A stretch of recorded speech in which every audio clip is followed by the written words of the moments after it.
Hello, everyone. Welcome back to the Digital Executives Hub, the podcast where we learn how to run a business from the best. I'm your host, Paul Pahovic. Today, we are going to talk about a tough challenge, leading a big company in the world that's always changing. How do you stay on track? How do you keep everything balanced? We are lucky, really lucky, to have a special guest today who knows a lot about this. Juha Nakki has been the CEO of Etteplan for over 11 years, but he didn't start at the top. He began his journey in 2005 as a business unit director and then moved up several times to more senior roles that eventually led him to becoming the CEO of Etteplan. Juha has seen it all. Now he's going to share his insights with us.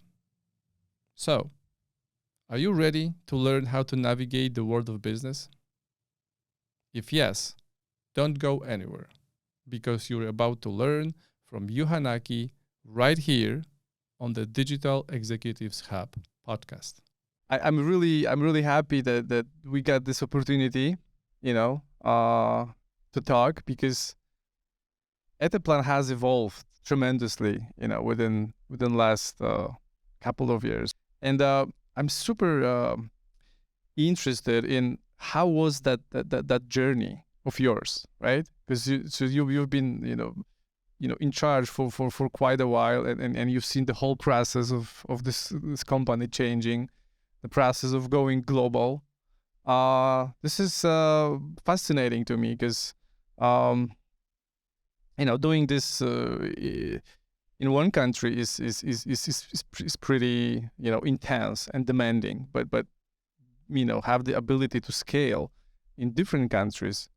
That's something that fascinates me. Can we talk about that, about this journey that you were kind of in charge of? Yeah, sure. I mean, what would you like to know, or where would we start? Sure. You could start with the fact, like, what is your background? How did it happen that you eventually became the CEO of Etteplan? What happened before Etteplan? Well, I'm an engineer by background, so I have a degree in mechanical engineering and industrial economics, or that was the major and minor of my studies, and I ended up in. Due to the fact that I got a summer job at the Helsinki shipyard. Out of all the places, I never studied shipbuilding, but I got the summer job there. Mm-hmm. And then I got another summer job, and then another summer job, and then they offered me a job, so I ended up in shipbuilding initially. So I was there for a while, which was very interesting, very large projects, demanding stuff, and a good place to learn project business. Moved on to sell stuff to the shipbuilding industry and to the mainly cruise ship owners, and that I did in a couple of companies, and the last company I worked for in the shipbuilding area was Kone. Before I was then hired to be the sort of managing director of a joint venture company between Etteplan and Kone in Hyvinkää in Finland, and that's how I came to Etteplan. So that was 2005, and since then I've had different kinds of roles, different kind of management positions within the company, and my responsibility was changing and growing a little bit to different kinds of businesses. 2011, I was responsible for operations, so basically all the sort of engineering operations which we had at that time, and we had some tech doc business as well, or technical communications business as well. So they were also in that palette. And then late 2011, our previous CEO left the company, and then I was selected as the new one in 2012. So that's how it happened. And then since then, of course, we have been developing the company further. And with the management team, there has been changes in the team, of course, a little bit, not too much. There are quite many people that have been with me for the whole journey in the management team as well. Mm-hmm. But there have been certain changes, and we have been working a lot with really building up the offering, working a lot with the solutions part of the business, and then really building the offering so that we are more and more competitive all the time and have a higher value add to our customers all the time. And then with that journey, we have seen opportunities to enter also new countries as our offering has fit very well. We've also acquired companies based on their skill set and their competences, so they have brought new competences and widened our offering to the market, and that's how it has kept on going. We've been able to really do a lot of stuff. We've been acquiring quite many companies over the time. We've been expanding from Finland, Sweden, China operations to the Central European operations, and it's been an intense journey, but a lot of stuff has happened, and that's what kept it really, really interesting. Company is completely different today to when I joined. That's for sure. And then one thing that was like the most challenging during this times, because growing a company globally, I cannot really imagine what's behind it. What was the one most challenging thing for you when kind of taking Etteplan global? It's really difficult to say what's the one thing that was the most challenging. One of the challenging things. Yeah. I guess starting up the software service area, or the software and embedded solutions service area that is called today. That was done through an acquisition of the company Espotel, which also meant that we started the operation here in Poland, and they had an operation in Wrocław, so that was a part of the acquisition, and that was of course a new kind of challenge. We actually bought another company called Soikia Solutions on the same day with the same deal, so it was kind of interesting. But of course, widening the service area or widening the service offering through this kind of an acquisition, and really we also had some software and some hardware business in Etteplan side, which was then combined as a part of this service area. So I guess that was a major new thing for us, and really put us on the map for software services as a company. So that was expanding into something new again, something completely different, a new country coming on at the same time. So that was I wouldn't say it was challenging, yes, but it was also very much fun. So that was maybe one of the moments. So it all comes together. The engineering part and the software part, right? Mm. To be better at creating digitalization solutions, right? So at the beginning it was mostly engineering, then you added the software part. In terms of industrial digitalization or digitalization at all, can we talk a little bit about how they complement each other? Because you said you had a technical background, so that's really good. So let's say that we are already good. Etteplan was already good at engineering stuff, and now we added the software part. How that made the company better, in terms of offering. Well, I think that we of course we had fantastic customers in the group. We know their products really well. And as this whole industrial digitalization was starting to pick up pace, that it's always been there. Products have always been containing software, and they've been somehow connected for a long time. But at some point in time, maybe, I don't know, 12, 13, 15, somewhere there, it started to become mainstream that all basically industrial products were having some kind of software in them, some kind of sensors in them. They were also connected to the internet and sending some kind of data to the internet. So at that time, for some products already way earlier, but at that time, all sort of industrial products started to do that. So we felt the need to increase our competence base to the software side as well. strengthen that, because otherwise we felt that we would not be relevant for the customers.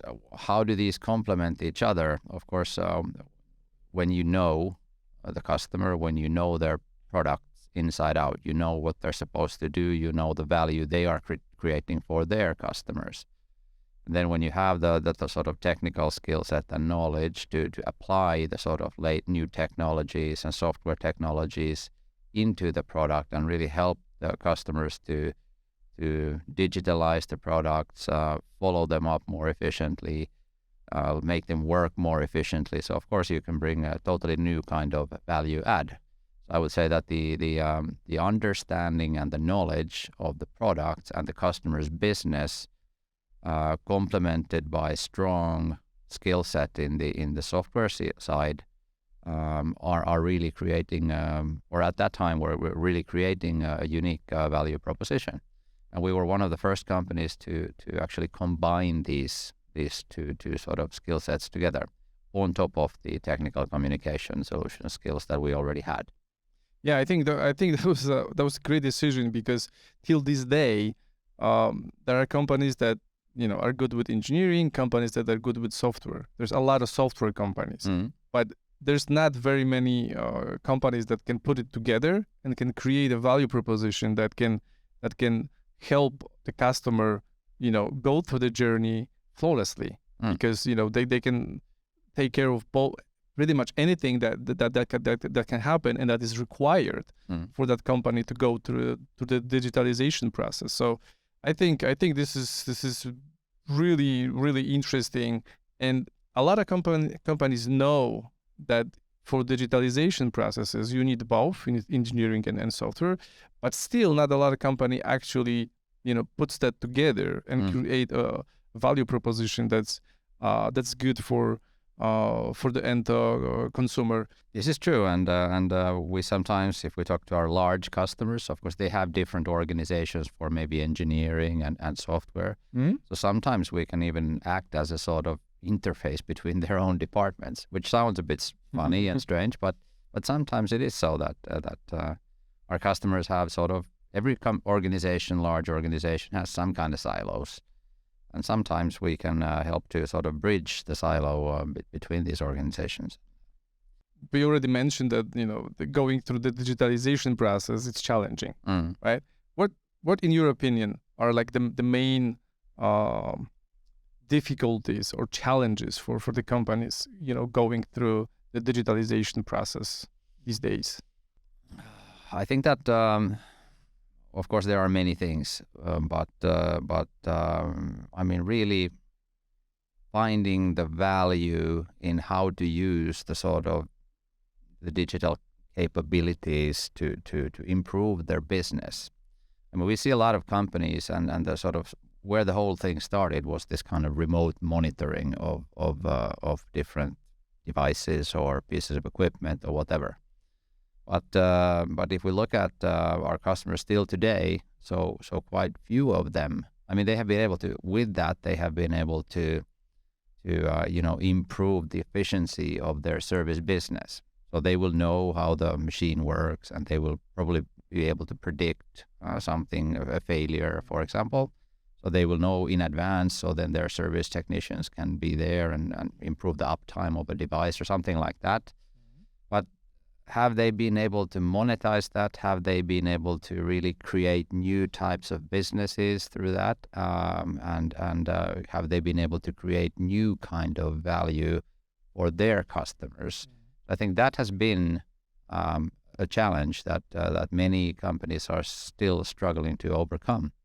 And there are companies that have been able to create totally new kind of value streams, totally new kind of revenue models for themselves, and those are the sort of great examples that there are out there. But there are quite many companies who are still, through the digitalization, they understand their products better, and maybe they do more efficient service business. But that's about it for some companies. And for me, that's kind of slightly disappointing, I would have to say. I mean, you would expect more from some companies. Yeah, absolutely. Like There's nothing wrong, just to be clear, there's nothing wrong with improving the efficiency of the service business. That's perfectly fine. But if that's the only thing you can do, yeah.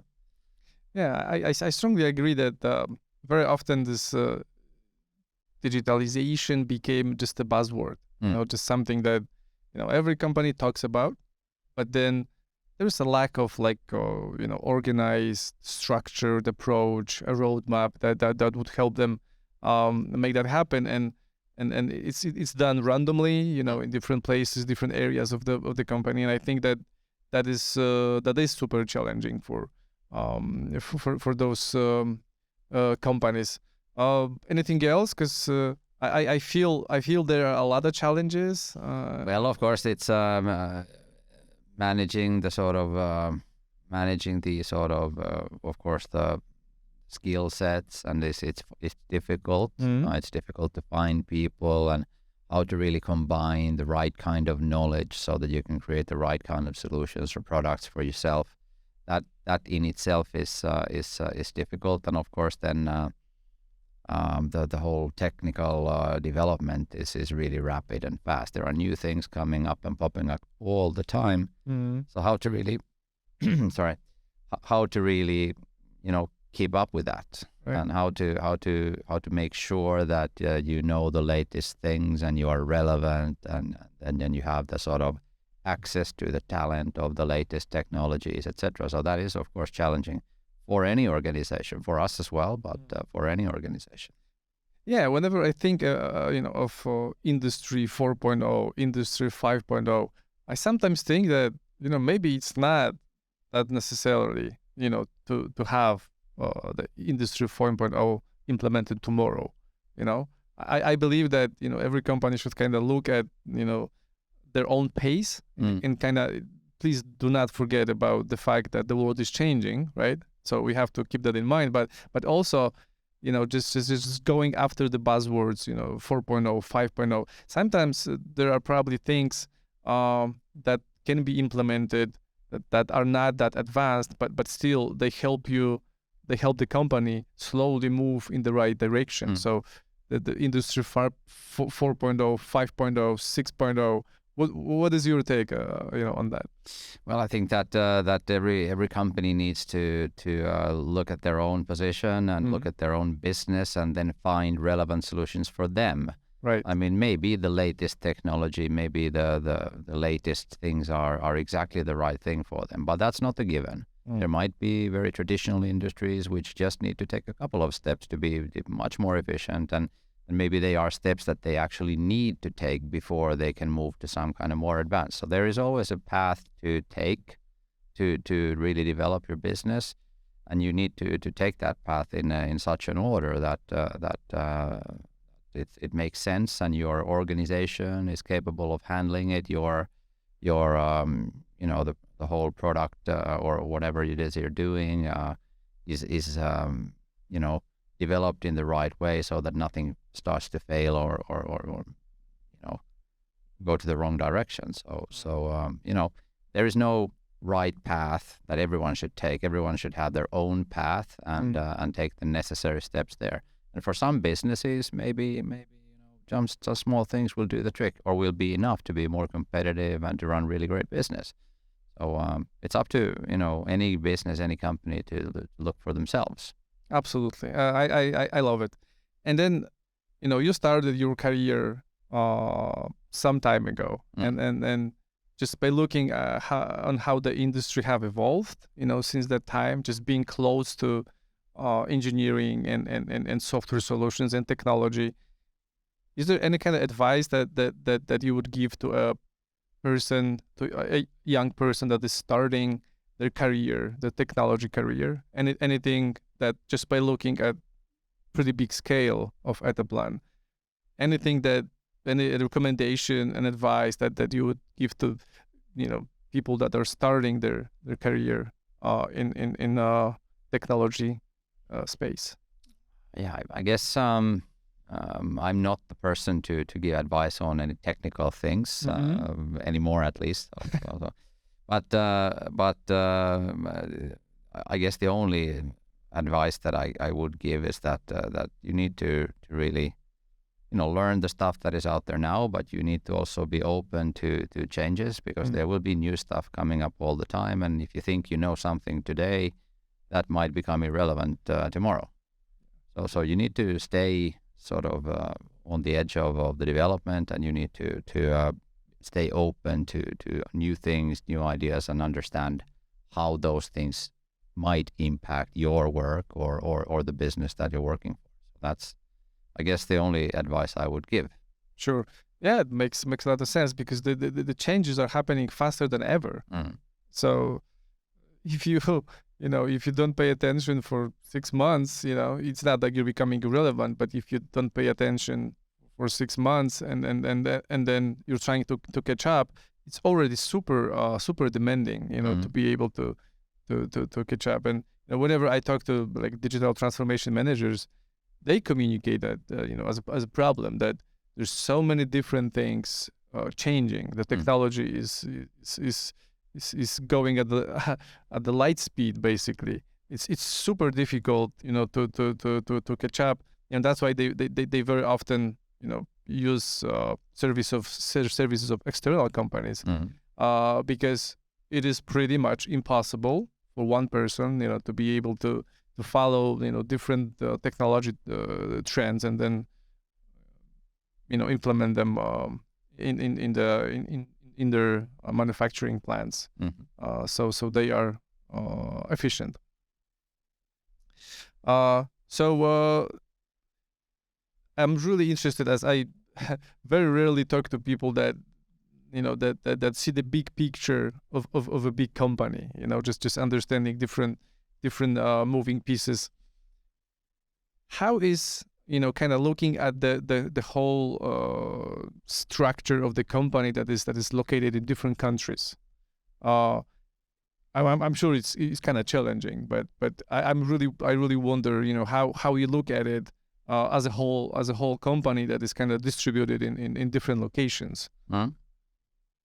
Well, of course, I mean, we have a lot of locations. We have, I believe, 85 or so locations across 8 different countries. So it's a lot of different kinds of offices and different kinds of businesses that we have. But we always have in this company, we've always liked the sort of entrepreneurial thinking and culture, and we encourage that in our management and in our people. So we try to manage the company to be a one company approach, so that we are looking a little bit the same and feeling a bit the same. But then we are allowing the businesses in different countries to be a bit different, because you cannot have one size jacket that fits everyone. You have different countries, we have different kinds of businesses, we have different kinds of educational backgrounds and so on. We just try to manage it in a way that we can keep it together, and really in a way that that all the parts that we have are sort of complementing each other. And but of course, to manage that and to understand that, you need to have certain reporting structures and blah blah blah. But that's how it is. Sure. And then another topic that I'm super curious about is sustainability. I believe that more and more companies are required to be more sustainable, right? This is kind of, but I also know that sustainability now in countries like Finland, Sweden, it's something that I think we care more, or at least this is what I think. Don't quote me on that. I think this is like we are the front runners of that. Would you agree? In the sustainability aspect. That's you mean as in Etteplan? Yes. We are working with a lot of companies and that are having sustainability very heavily on their agenda. I personally think that there is a lot of legislation now coming up. There is the taxonomy reporting coming up and so on. So there's a lot of focus and these kinds of things coming from the sort of officials and so on. Personally, I think that the whole sustainability agenda has been driven by businesses for business reasons for a very long time already. So things have already been done to a large extent, and they will continue to be done by businesses because they make business sense and because companies want to be good environmental citizens. And I think that has already gone very far, and there will be more things coming up, and businesses will do different kinds of things to be more sustainable and to really help save the environment and really act in the way you're supposed to act in businesses for business reasons. And then there's the reporting. Needs to be done, but I don't think that drives anything. So it was happening before, right? Like it was happening. Because it is happening. It is happening, yeah. Even if there would be no reporting, it still would happen, in my opinion. Even if there was no name for it, like if it wasn't called sustainability, it would still happening. It would still be happening. Of course, right? There would be a name for it. Of course, that has to be there. But I still think that corporates feel responsible. I mean, they want to do good things, and they want to help to preserve the planet and do things accordingly. And it makes business sense. Their customers want to buy from sustainable manufacturing. They want to buy sustainable products, so it makes business sense. Absolutely. And for that reason, this thing will only continue to develop, no matter if we have to do reporting or not. Right. And then I believe that the consumers they pay more and more attention, right? Exactly. To the fact that company is more sustainable. Yeah. Consumers, investors, banks, everybody is paying more attention, and they will buy products. Consumers and the end users will buy products. This is one of the major buying criterias. Right. And for that reason, it makes business sense to be sustainable, and that will drive the sort of the way people act in their own choices every day as consumers influences the choices that the corporations make. And if the consumers act in a way that they want to buy, products that have been manufactured in a sustainable way, using sustainable materials, etc., so this is the way the businesses will go. And then the businesses might even take it further on their own initiative because it makes business sense. Right. So that's how it is. That's how I think. I know our communications department might have a different idea on it, but still that's the way I think. I think it's good. It's good that you communicate that. And then I know there's no one solution to fit all the companies, but I get this question a lot, and I just wonder, what would you answer to that? There are companies that are thinking of starting the digitalization process or becoming more digital, or just started doing things that would help them optimize some production processes or processes in general. Any kind of advice? And like I said, I know it's not that easy because there's different stages of that industrial digitalization or digitalization for different companies, but there are companies out there that are just thinking, what can we do?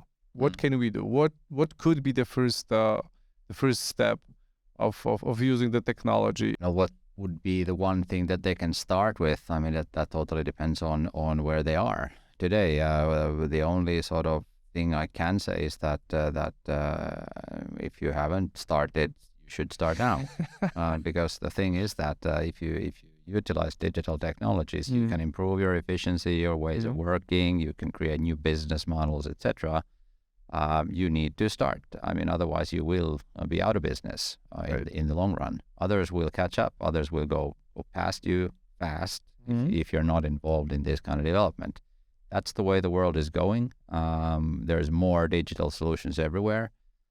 Digital solutions are helping everyone in everyday life already. Digitalization is changing the way things are being manufactured, distributed, used, etc. So if you're not in the journey yet, you'd better be very fast. That's how I would say. But then every company would need to define their own path. As said, for some companies maybe the steps are small and on the sort of lower end of technology, maybe that's good enough for the time being. Maybe those are the necessary steps that they first need to take. Maybe for some company you can go from A to B on a high leap and just pass a couple of technologies and go to the very latest technology directly, but that's a decision that every company has to make for themselves. Yeah, it has to be kind of tailor-made for that particular company. Can we talk about the future a little bit? Sure. Because I'm fascinated by AI technology. I'm fascinated by technology itself and the way it changes the way we live, basically. Do you have any not predictions, but what do you think will happen in the future? Like let's say that we're talking about the factor of the future. Would there be no people there? Would be paperless factory? Just robots and AI running the show? Or I know it's very futuristic question, but sometimes I like to think about it because that kind of puts us in gives us a perspective of where we are and where this is all going, which of course we don't really know exactly where this is going, but I love that question because it kind of let us think about the possibilities of the future. Well, I think that the level of automation will be increasing all the time. That is a fact. And the things I don't necessarily believe in plants where there would not be any people working, but definitely the jobs that the people are doing will change. So there will be more and more automated things. There will be robots probably running around doing things, and then people are just sort of maybe overseeing, guiding, looking at things, configuring these kinds of things, and then using the data to take decisions. And even that can be done by AI to a certain extent, but it's a difficult question, of course. There are very many different kinds of plants, of course, and some things can be done, or some things need to be still done manually, and then maybe in some businesses there will still need to be. Maybe it's a competitive advantage that you can say that this is handmade. I don't know. Maybe that will be the case for some businesses.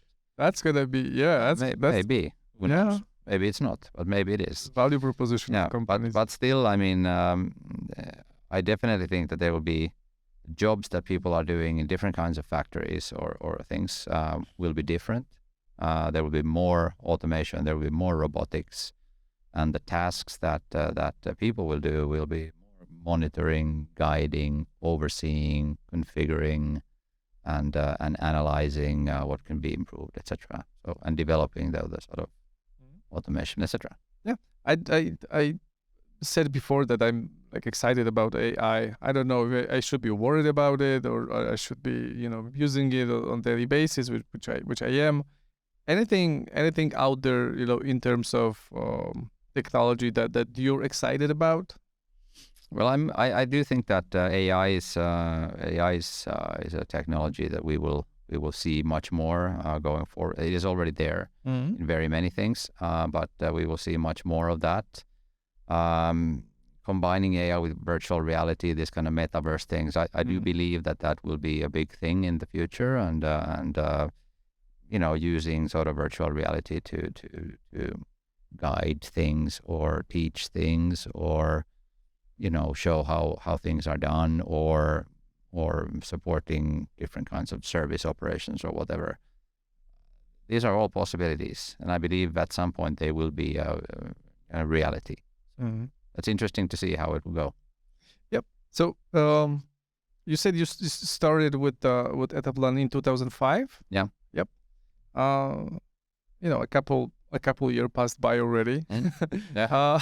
A long time. It's been unbelievable experience probably to see the company grow, to help the company grow, basically. Any takeaways from actually doing this, not watching this on TV, but actually scaling the company globally, dealing with people in different countries, different cultures, very often different regulations, and any takeaways from the process for the people that are maybe planning on scaling their companies, and they are kind of afraid of it. They don't really know how to approach it. there's always like takeaways and things that you learn if you actually do something, right? And anything that you would share, and any takeaways from that process? Well, of course, it really depends on where you go and what you do. I think one of key things is that you need to accept that things will be different in some other place. I mean, that's the thing. You cannot think that it will be the same. You need to accept and tolerate that there are differences and there are different ways of working, and then you need to find ways to make it similar enough so that you can get the advantages of the scale. Because if you just buy companies and start operations and they have nothing in common, nothing to do with each other, then you don't get the sort of economy of scale, right? In that sense. But I guess you just need to be open-minded and be accept that things will be different, and you need to work with the differences to be able to get the sort of benefits out of combinations. I guess that's the sort of learning that there can be shared. Yeah. So first of all, you have to conquer the fear of change, the fear of new things. That would be kind of correct. At the beginning, that you're thinking of, yeah, that would be new. That would be something that I've never done before. That's so the fear is always there, right? The fear of change, the fear of not doing the right thing. But on the other hand, there's no other way to grow because you've never grown before, in this way, right? So you have to do it for the very first time. Was that like the part of the journey, whenever you had to, make decisions, there's always some kind of doubts, about probably making certain decisions. Is that the part of, of scaling, that the fact that you have to constantly think of, what if this is the right decision?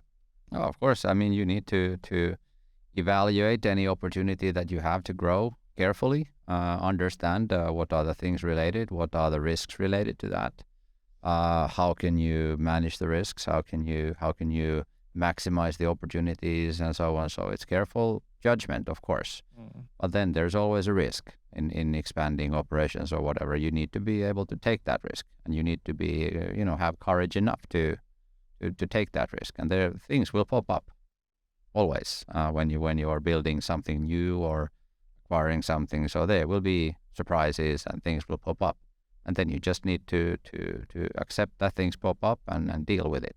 Sure. That's how it goes. Sure. Like for most of this conversation, we're talking about business, right? But I just wonder, what about you as a person, as a human being? Because we are, first of all, human beings, and then we have different positions and different responsibilities. What do you do on on your free time? Like, is there anything that kind of helps you regenerate, or just helps you, because you're obviously dealing with a lot of responsibilities on a regular basis. What do you do to kind of recover from that, on the weekends or stuff like that? Well, I mean, everybody needs their own personal life on top of the professional life. If you only work, then you will not do good work Right. just by working. Mm-hmm. Everybody needs to wind up a little bit and have their free time and have other interests than work. And for me, I'm a sports person, so I've done different kinds of sports all my life. Currently play tennis, do skiing, go to the gym a bit, and do other things as well. But and then I have a boat, and I like to go out with a boat in the summer times. And then of course I have two kids, two sons, and spending time with them, doing stuff with them, with the family. So those are the things I do. I think it's good to share that, as very often, whenever we are thinking of people that are running companies, we think that they are just bulletproof people, that focuses 100% on their job. But I don't think that's even possible. I think you need that time, that whatever you just described, it's super necessarily to have that time off, so then you come back and deal with everything on a different, with like a fresh mind. Yeah, it's important. Everybody, I mean, there are times, of course, when you need to really go flat out for the job. There is some process or project or an acquisition or something that requires your full effort for a certain period of time when you really don't have the time or possibility to focus on anything else. Yeah, there are those periods as well in this kind of a job. But then to compensate for that, then you also need to take some time off and do something else so that you will have the energy to continue and come up with new thoughts and new thinking and so on. So there needs to be a certain balance to it all the time, and it's really, in my kind of position, it's really up to me how much. I mean, I can work 24 hours a day if I want, but it's really up to me to manage that, and for everybody else as well. Sure. Yeah, the 24/7 wouldn't be. Well, I wouldn't like to see you working that, because that would not be good for you or the company long term.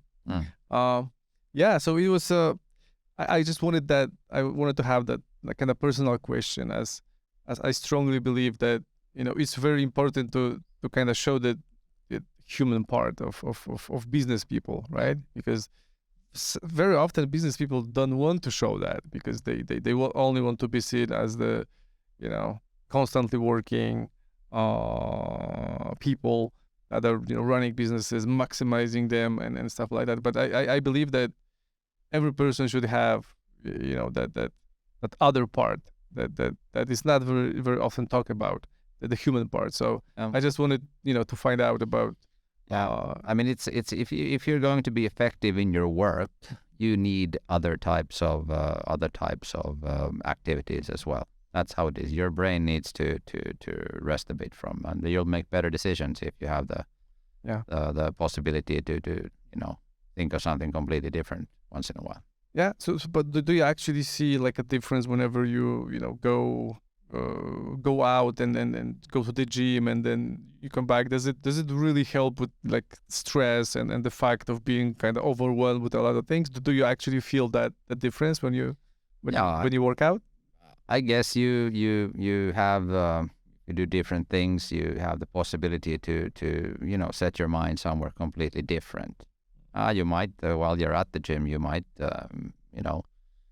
think about business still, and you might come up with brilliant ideas there, and then you might come up with ending up calling someone during that. But that can happen as well. I mean, it's not so easy to just switch off.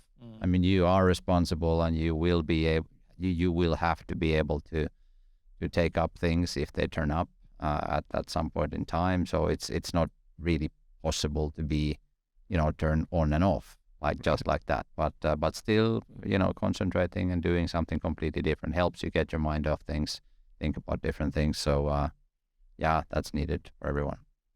Beautiful. I really want to thank you for sharing like all the insights, because I'm fascinated by people that have achieved certain things in their lives, and that was super interesting to me. Your journey.